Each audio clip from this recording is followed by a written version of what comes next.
Hello everyone, ఈరోజు మన కిచెన్లో చాలా సింపుల్ అండ్ ఈజీ రెసిపీ అండి.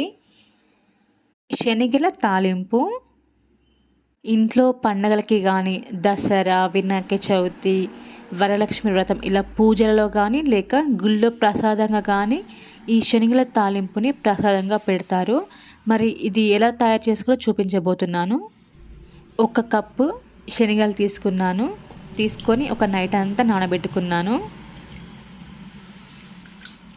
మీకు టైం లేనప్పుడు 4 to 5 అవర్స్ నానబెట్టుకోండి. మీకు అలా కూడా టైం లేనప్పుడు వేడి నీళ్ళు తీసుకొని ఒక 1 అవర్ అయినా నానబెట్టుకోండి.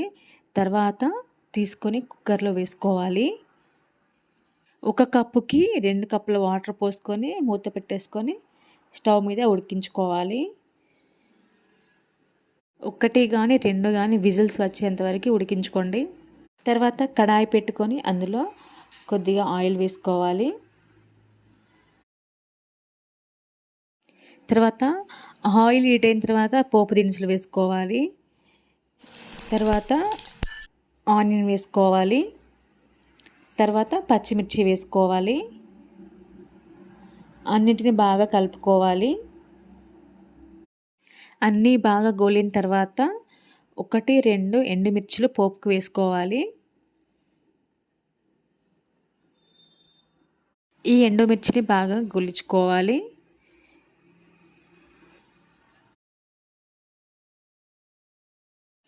తర్వాత వెల్లుల్లిని దంచుకోవాలి. దంచిన వెల్లుల్లిని ఇందులో యాడ్ చేసుకోవాలి. ఈ వెల్లుల్లిని కూడా బాగా కలుపుకోవాలి. మీరు కావాలి అంటే కొద్దిగా అల్లం వెల్లుల్లి పేస్ట్ కూడా వేసుకోవచ్చు. తర్వాత పసుపు వేసుకోవాలి.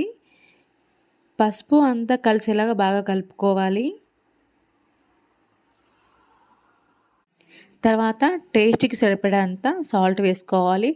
నేనైతే 1/2 టీ స్పూన్ వేసుకున్నాను. సాల్ట్ మొత్తం కలిసేలా బాగా కలుపుకోవాలి. తర్వాత మనం ఉడకబెట్టుకున్న శనగలు ఇందులో యాడ్ చేసుకోవాలి.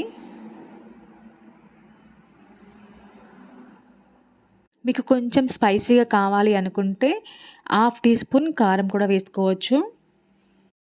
తర్వాత కట్ చేసి పెట్టుకున్న కొత్తిమీర వేసుకోవాలి. అంతా కలిసేలా బాగా కలుపుకోవాలి.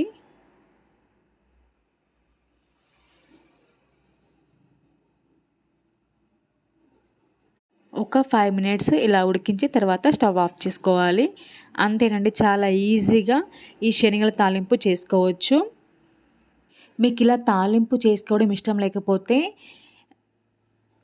నైట్ మొత్తం నానబెట్టుకున్న శనగల్ని తీసుకొని ఒక క్లాత్ వేసుకొని అందులో వేసుకోవాలి. శనగల్ని వాటర్ తీసేసి అలా ఒక డే ఉంచితే తర్వాత నెక్స్ట్ డే రోజు మొత్తం మొలకలు వస్తాయి. అలా మొలకలు తింటే చాలా మంచిది. పిల్లలకి కానీ పెద్దవారికి కానీ చాలా మంచిది హెల్త్కి ఇవి తింటే. పిల్లలు స్కూల్ నుండి ఇంటికి రాగానే ఈవినింగ్ టైంలో స్నాక్స్లో చాలా బాగుంటుంది ఈ రెసిపీ. సబ్స్క్రైబ్ చేయడం మర్చిపోకండి అండ్ షేర్ చేయండి. Thank you for watching. Bye bye.